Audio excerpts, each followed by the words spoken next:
Hello Cambridge, and welcome to another episode of Fresh Ideas from Whole Foods Market. So, tonight we'll be pairing wine with summer foods, featuring myself, Matt Keller. Hello, good to see you again. And wine guru from the River Street location, this is Peter McCann. Hi Peter. Hi Matt, how are you doing? Good, how are you? Very well. Awesome.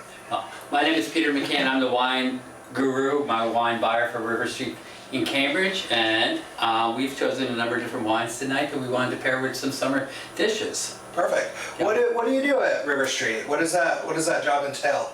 Oh, the job entails is sourcing and selecting the wines for the store. About 90% of the wines are selected by myself, which is true of all the wine departments in Whole Foods in North Atlantic region, and literally merchandising and selling the wine to the customers who come into the store. Awesome. Yeah. Sounds like a big job. Yes. Anyway, so what do you got in store for us today, Peter? All right, so we've selected four different wines to go with summer dishes. We're going to pair red wines and white wines and rosés for a number of different dishes that you see here. Those look great. They're delicious. So little summertime offerings. Yeah. We have some sauté Right in chicken, some ribs, and some mesclun salad. We have some salmon, grilled salmon here. That looks good. Look at those grill marks. They're delicious. All right, well, let's get in. What's the first wine? Let's talk about wine. Our first wine tonight is the Borsal Garnacha. Borsal Garnacha is from Spain, okay? And Okay. the grape varietal is called Garnacha. You may know it as Grenache, which is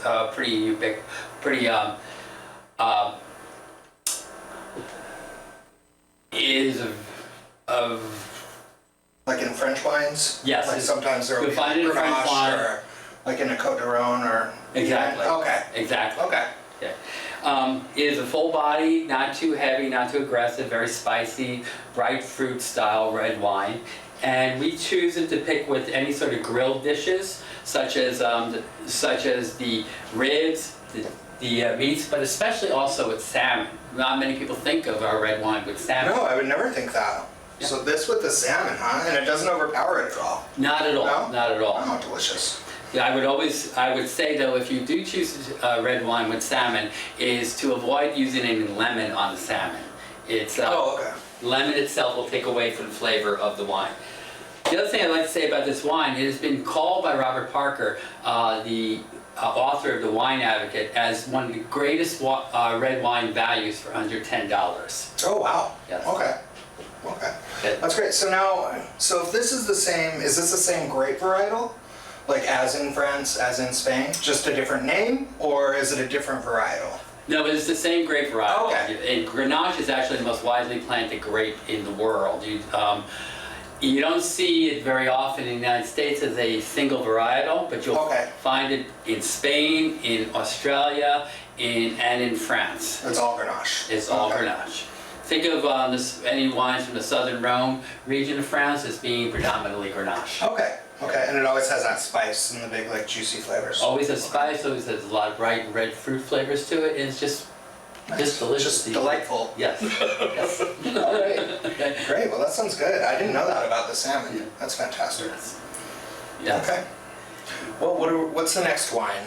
Our next wine that we want to choose is going to be a white wine from New Zealand. New Zealand, I should stop and say that all New World areas, and that includes New Zealand, South Africa, Australia, United States, Chile, Argentina, are usually have adopted one varietal that they've become famous for. In New Zealand, it's Sauvignon Blanc.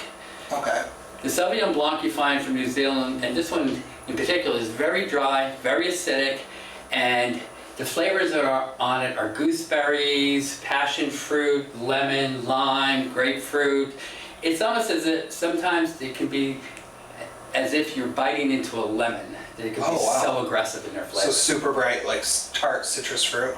What do gooseberries taste like? I've never had a gooseberry. You know, the only gooseberries I've ever tasted are ones I've tasted in this wine. Oh, so I can't really tell you. I wish I did. No, that's okay. Okay.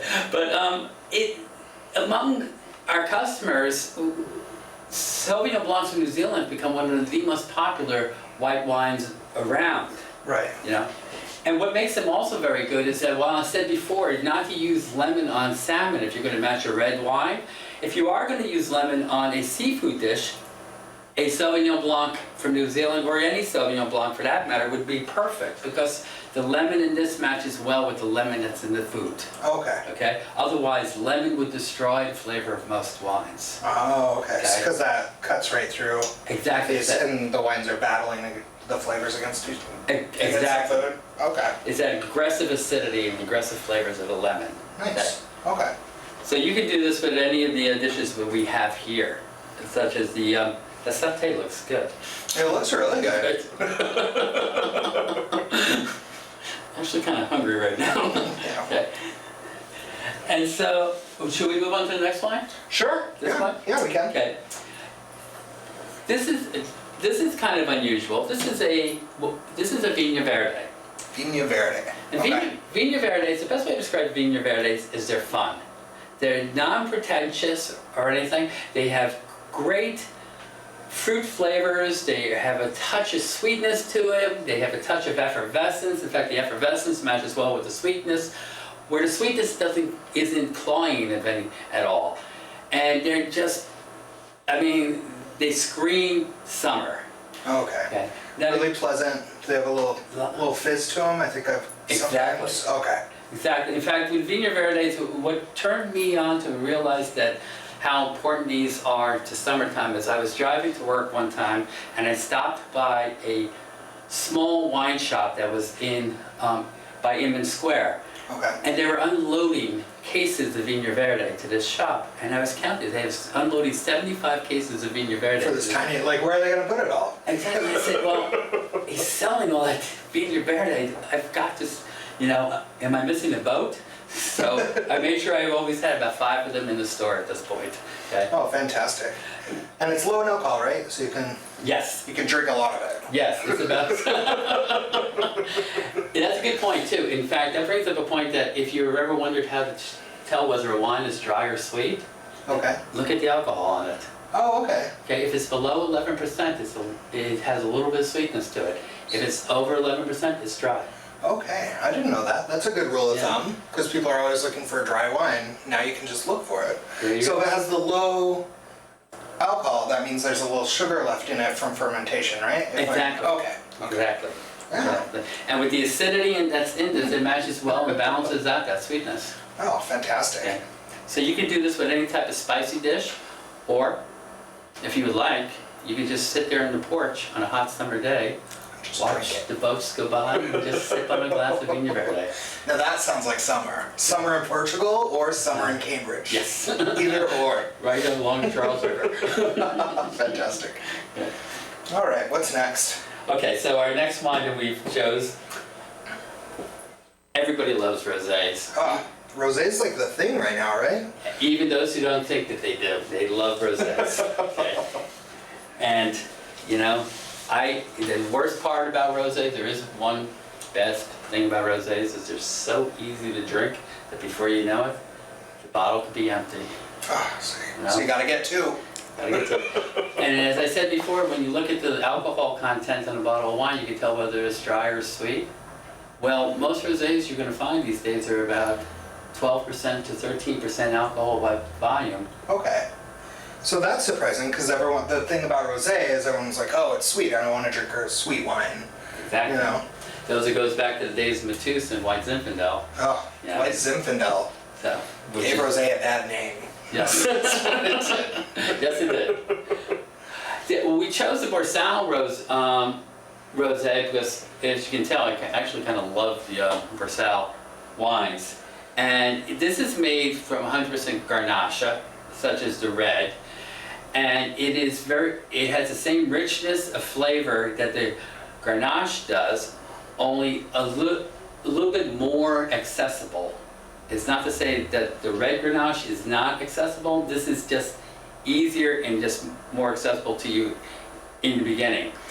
The other thing about this is that the Grenache is a 2014 vintage. So it has aged for at least a year before it has been released. This is 2015. That means the grapes on this were still on vine this time last year. Right, so super fresh. Super fresh, okay? Fresh.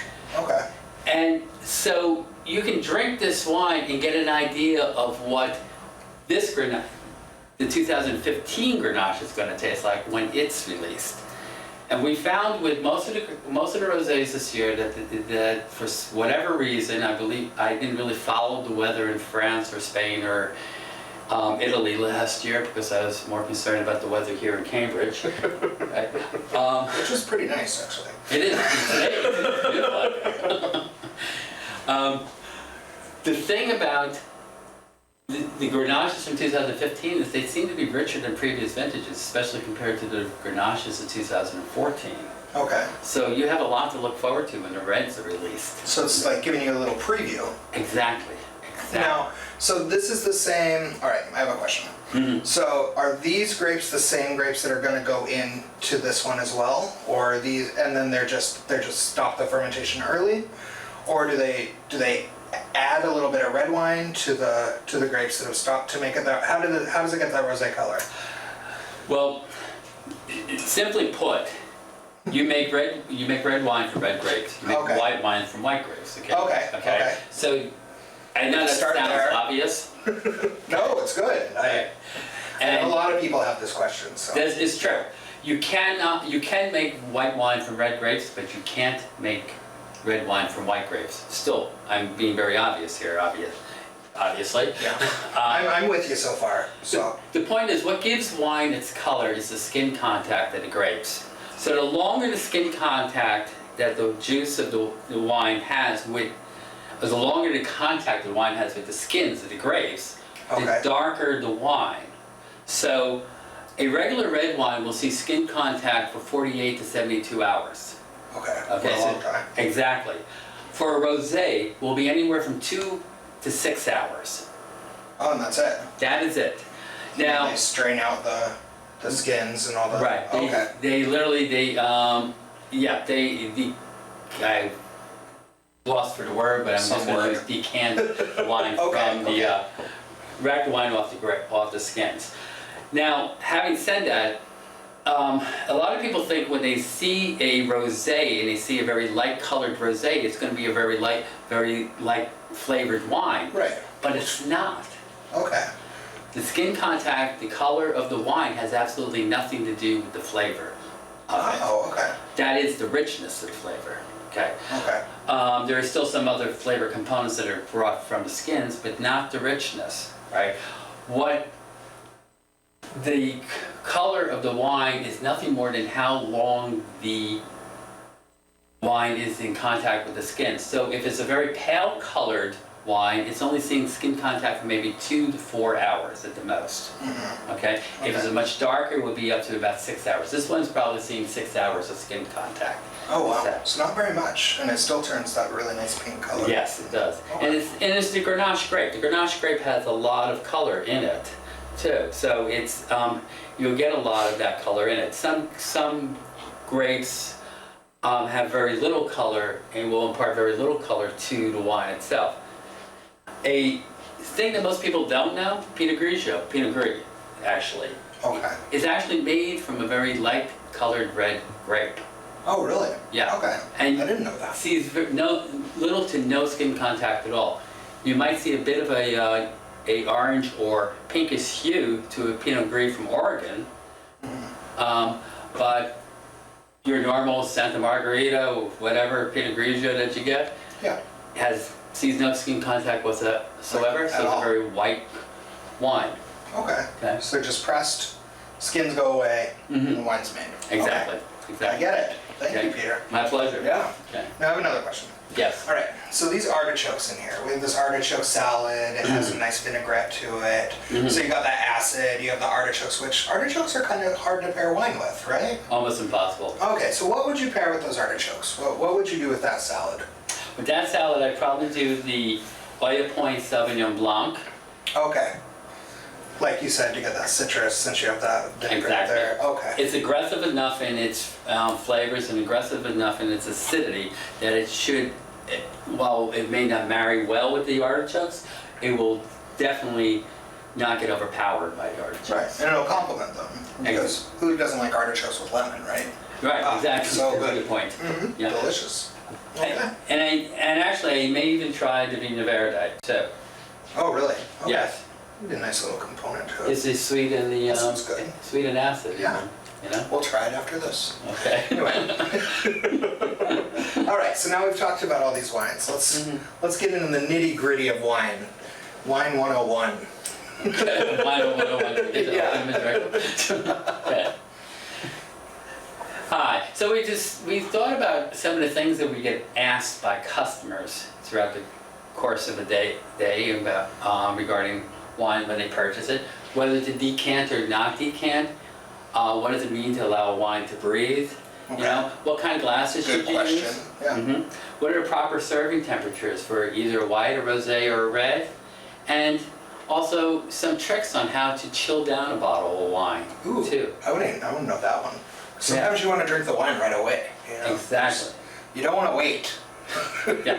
And finally, what about wine glasses? Do the shape and size actually matter? Oh, okay. Okay. Yeah, let's chat. So let's start with decanting. Okay. All right, decanting. What does that mean? Well, decanting means it literally means pouring the bottle of wine into another container. Right? You can go out and spend $50 to $150 for a beautiful crystal decanter if you'd like. Okay. Or you can get the pitcher that's hanging out inside your cabinets and just decant it into the pitcher. So it's entirely up to you. Really? Any pitcher? Could you do it in plastic or? I wouldn't, but yes, you could. Just because But it I wouldn't don't- taste good. I mean, I'm asking the expert here. You know, to be honest with you, I'm not really sure if it would make that much difference, but Oh, no, okay. I wouldn't do it. Okay. Okay. Well, we won't do it either. Yeah. All right. So why decant or why not decant? The whole idea about decanting is to allowing the wine to breathe or to separate the wine from the sediments. Oh, okay. Okay. So let's go to allowing the wine to breathe first. You don't need to allow a white wine or a rosé to breathe, but a red wine you do. Okay. Okay, because red wine will have a lot of what we call tannic acid in it, depending on the grape varietal. And while the tannic acid is that mouth puckering acidity that you taste. Okay. That you got from that wine. Yes, right at the end. You find it mostly in Cabernet Sauvignon. Well, when you allow a wine to breathe, what you want to do is oxidize those tannins and let the fruit of the wine come forward. So decanting a young wine that can be fairly tannic helps with the breathing process. Okay. You get very aggressive as you pour it into the decanter. Let the wine swirl around and Exactly. glug into the. Okay. You've increased the surface For area. lack of better words, glug. I like glug.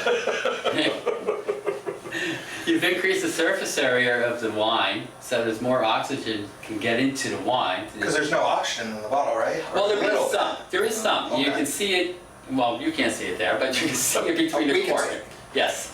And actually, allowing a wine to age is you're allowing the oxygen there to diffuse into the wine. Okay. Okay, that's the whole idea. And so breathing, allowing the wine to breathe or decanting it is actually aging. In some ways, can be considered aging the wine quickly. Okay. Okay. To make it taste better, faster. Exactly. So Okay. we want the fruit of the wine to come forward, and decanting helps do that. Because that's why a lot of people are like, oh, this red wine, it's too bitter, or it's too. Mhm. Yeah. Okay. So now we'll decant. So then the other time you would decant is if it's an older wine. Okay. An older wine, the tannins have pretty much softened out of the wine, so there's less need for that wine to breathe. But what you will see is that on a red wine, it will throw sediment. Okay. Okay, and that is the purpose of the. I'm not sure if you can see it from there, but this is the purpose of showing the boot, for the boot. Oh, okay. Okay, and Just right at the bottom. That's right at the little bottom, part that's that an comes in. indentation Okay. in the bottom. You Yeah. hold it like that. The sediment will settle in that indentation as you pour the wine, and you pour it slowly. Okay. So, So then it stays there, and you don't have it in your mouth right, or in your glass. and decanting it makes sure that most of the sediment never goes into the wine. Okay. Now, in order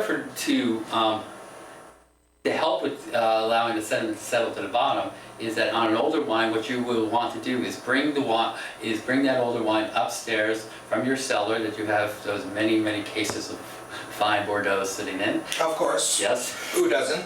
Me. And stand it up for about a day.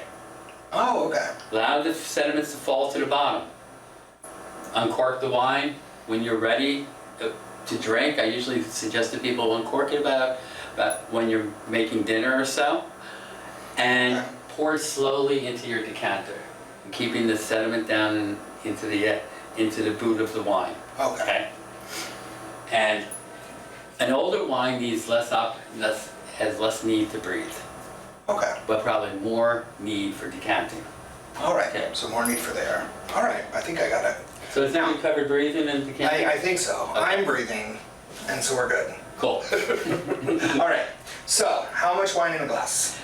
How much Does it wine in a matter? glass? Yes. Do you want to fill it does. all the way up, like I do sometimes? Do you want no? May I open up a bottle to show? Of course. Okay. This is called a waiter's corkscrew. I'm sure Oh, there we everybody go. has seen one of these and was wondering how to use it. Anyway, a good waiter's corkscrew has a knife at the handle part. Okay. Okay. Now, a lot of people are scared of those corkscrews I know. because they're hard. Once you They learn don't, how to have use the one of pulley these, thing or the motor or whatever. too many moving parts. Yes. It's like a Swiss Army knife. It's once you learn how to use one of these, you'll never go back to the wings. All right. Okay.